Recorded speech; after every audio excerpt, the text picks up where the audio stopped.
A minha história com arte, com dança e com movimento, ela nasce de um lugar muito é, diferenciado, talvez, né? Assim, eu não venho de uma escola de dança, né? Eu não adquiri nenhum método que venha de um outro trabalho. Tudo foi construído e se confundindo entre obra e vida, né? Então, assim, eu sou nascido e criado numa cidade do interior, né? Eu não sou do Rio de Janeiro, então eu sou de uma cidade muito peculiar, que é Macaé, que é considerada a capital nacional do petróleo. E, no entanto, desse lugar, né, eu vou me identificando com culturas que estão se cruzando, né, desde o rock às culturas de periferia. E isso é um quarteirão que divide. Assim. Você tem um baile que está tocando rock e você tem um outro baile que está tocando Ademir Lemos, né? E aí, sendo menor de idade, mas já tendo uma certa estatura mais alta, eu burlava um pouco esse sistema, né? Eu entrava nos bailes considerados proibidos e lá furtava um pouco dessas linguagens e também ia para o outro tipo de baile e me identificava com outro tipo de bate-cabeça. Então isso foi construindo também uma subjetividade, né, enquanto adolescente. No entanto, eu fazia isso absolutamente sozinho, né?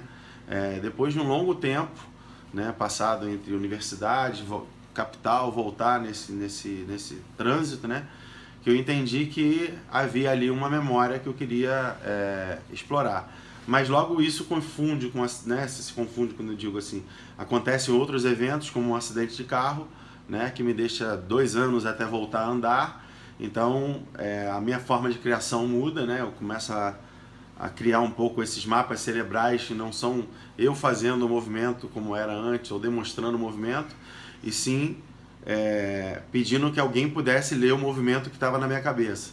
Mas aí a pessoa A lia de uma forma, a pessoa B lia de outra, e eu fui entendendo então que isso não era um problema, né? Fui entendendo que as pessoas tinham capacidade de leituras diferentes da mesma frase, vamos dizer assim, ou do mesmo enunciado.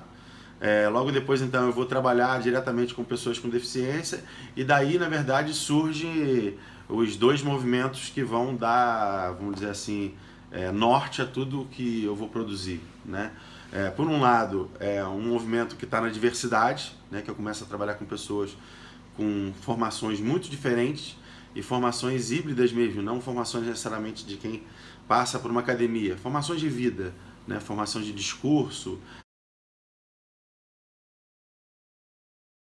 Rock, porque eu não precisei testar nu e tal. O Paulo já foi nas minhas potencialidades mais obscuras da qual eu não conhecia ainda, que era a força que eu não sabia que eu tinha, entendeu? Eu estava acostumada numa monotonia da danças urbanas, né, da qual eu frequentava há muito tempo, com aquela linguagem viciada, e o que ele fez foi desequilibrar, né, os movimentos perfeitos que eu fazia, né? Então foi mais ou menos por aí. E aí foi quando, como diz, não foi um choque, né? Foi mais uma questão de descoberta de mim mesmo, assim, do que eu posso fazer, da onde eu acho que é o meu limite, mas não é o meu limite, sempre tem um pouco mais, sabe? E é daí que eu acredito que a linguagem da companhia, ela se torna tão única, sim, sabe? Por questão do Paulo sempre buscar do cansaço, né? Da exaustão, o ponto exato onde a gente quer achar esse desequilíbrio interno e externo, sabe? E é daí que a gente consegue visualizar e ter uma visão ampla da linguagem da estética do desequilíbrio. Eu acho que o primeiro choque pra mim foi fazer o nu, porque assim na audição a gente fez logo na última etapa da audição teve uma cena que a gente tinha que fazer, que era a cena do Carandiru, não sei se que é a cena final, né, que eles vão pra uma revista. Então a gente tinha que fazer essa cena, né? E assim, já tinham se passado, sei lá, 5 horas de audição. E aí nessa pegada, e aí eu tava cansado, mas depois que eu fiz isso, parece que fez assim, tudo caiu de uma vez assim no corpo. Eu falei assim, e eu nunca tinha feito isso antes, nunca tinha estado nesse lugar. A gente vive uma cultura que o corpo ele é super sensualizado e ele tem esse fim, né? Ainda mais o corpo negro, né? E aí tem e é foda, Enfim, porque a gente fica nesse não tem um meio termo, a gente está sempre nesse polo, né? Eu tava comentando com um amigo meu que a gente fica nesse lugar de que ou ele é perigoso demais, Sim, ou ele é o super sensual. sim.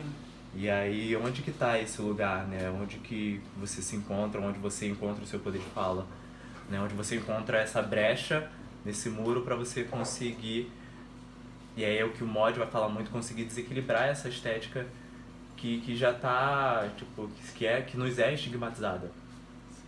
E aí esse foi um dos processos, né? De entender o corpo como um canal, ele por si só, né? Então, esse foi um dos processos. Entender isso dramaturgicamente também, né? Entender que o movimento, às vezes, ele não precisa ser... Não é que o movimento ele tenha que ser belo, não sei se essa é a melhor palavra, mas que ele faça sentido na relação de coerência ou de comunicar. Às vezes é um dedo, é um detalhe, alguma coisa, e isso faz uma diferença muito grande pra gente que faz, pra gente que... para as pessoas que recebem isso. E é uma coisa que também a gente busca muito, que é esse lugar de verdade, né? Tudo isso vem desse processo de construção, né? É uma coisa... É muito interessante porque aqui várias meninas, mulheres vieram falar comigo que se sentiram muito representadas, assim. Eu fiquei muito feliz, porque, não sei, é uma coisa que, né, eu não faço pensando, que bom que eu estou aqui representando as mulheres, faz parte do nosso processo, né? E na verdade o Brutal era para ter 3 mulheres.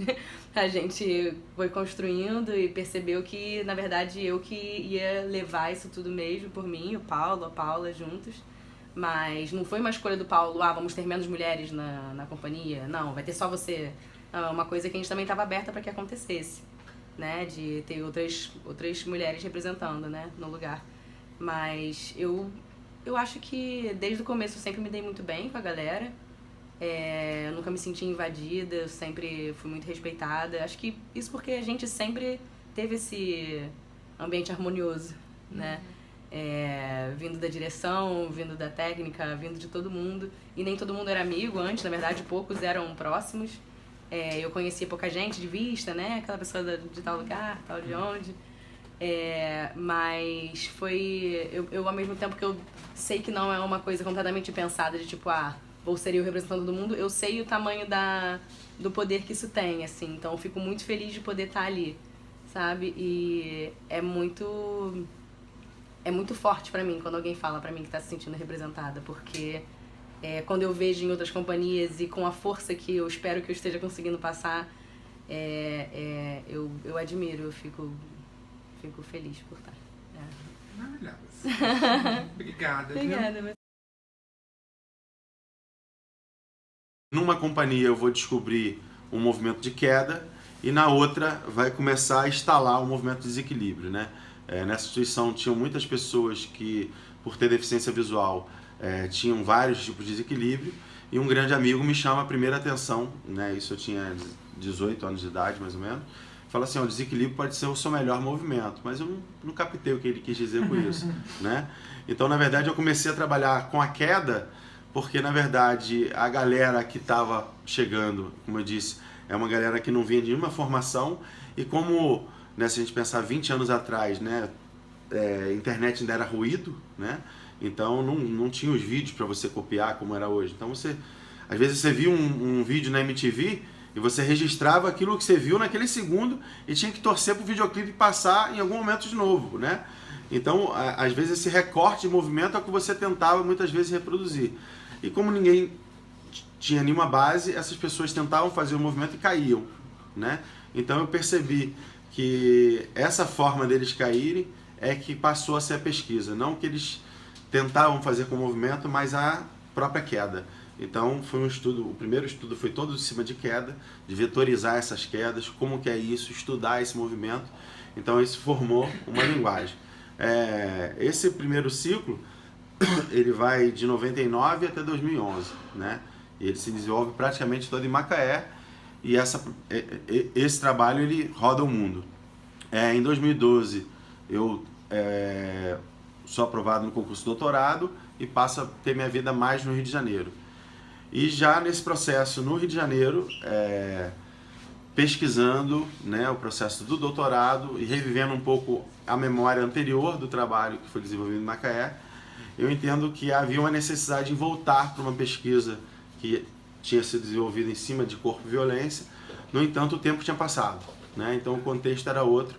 E as pessoas, e é aí que vão chegar essas pessoas incríveis aqui, o contexto é outro, o contexto é rígido. Eu costumo brincar que se eu fosse fazer o projeto todo de novo, eu ia começar pelo desequilíbrio e depois desenvolver a queda, né? Porque na verdade essa foi a pergunta que eu fiz.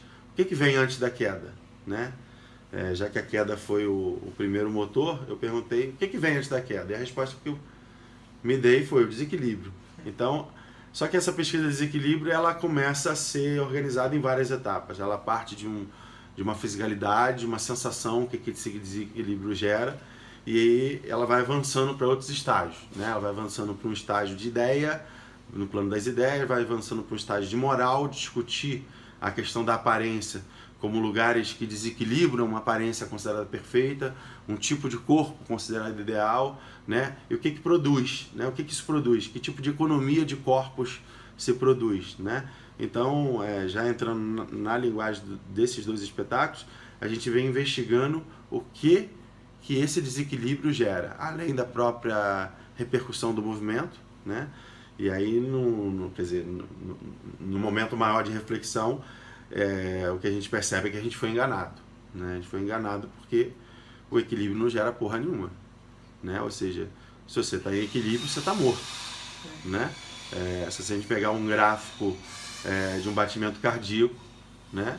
A gente vai ver que ele está em extremo desequilíbrio. No momento que ele entra na linha reta, é porque a pessoa morreu. Então, na verdade, ser educado por equilíbrio é uma grande falácia, né? Que não pode se confundir com harmonia, né? Então, muitas vezes, quando as pessoas falam assim, você está desequilibrado, seria mais interessante dizer que a gente está desarmonizado, né? Porque, na verdade, o desequilíbrio não é problema nenhum. A gente só se move porque a gente entra em desequilíbrio. A gente só sai da cama porque a gente produz um desequilíbrio para sair da cama, né? Então, na verdade, essas funções do dia a dia começam a ser perguntadas enquanto processo criativo, né? E claro que isso vai ganhando uma amplitude, porque cada intérprete também, como eu disse, assim como foi lá atrás, começa a ler, né, essa frase, esse enunciado. A Paula vai ler de uma forma, o Lucas vai ler de outra, a Amanda vai ler de outra, e é esse repertório que começa a construir todo o processo de composição, né? Então, quer dizer, até isso, construir essa harmonia, leva muito tempo, porque também é um processo de entendimento e de desentendimento, né? O Lucas foi feliz quando ele disse, a gente entra numa certa convulsão, porque também desescrever grande parte da sua história, como você educou esses instintos, essa forma de entender que a gente tem que entrar em equilíbrio, né? Então, quer dizer, em relação à estética, ela não é necessariamente um movimento, né? Eu e a Paula, a gente discute muito isso. No momento que a gente encontra o equilíbrio perfeito, o desequilíbrio perfeito, a gente encontrou o equilíbrio. Então acabou a pesquisa. Então, na verdade, o que a gente está atrás é justamente dessas sensações que o desequilíbrio gera. Mas, como eu disse, ela vai sendo pesquisada em vários lugares diferentes, desde a sensação da fisicalidade, do que se explora enquanto virtuoso, mas vai passando por outras questões morais. No mod, eu acho que tem um exemplo que facilita muito essa ideia quando a gente fala de desequilíbrio numa percepção moral, né? Que é a frase que eu uso do Fanon, né? Quando ele diz o menino negro treme de frio, o menino branco treme de medo, né? E aí a gente musicalizou um pouco, diz, porque ele achava que o menino negro tremia de raiva. Então, assim, como que você passa de uma sensação que é frio, calor, por um sentimento, né? Ou seja, você teve que ser educado para entender por que isso gerou, né? Então, como que a aparência vai produzir um tipo, né, de moral, né? Então a gente está atrás sempre dessas questões que aparentemente estão naturalizadas, mas a gente precisa justamente desequilibrar e dizer, não, isso não é natural, né? Isso foi construído. E para se é construída, a gente pode desconstruir, né?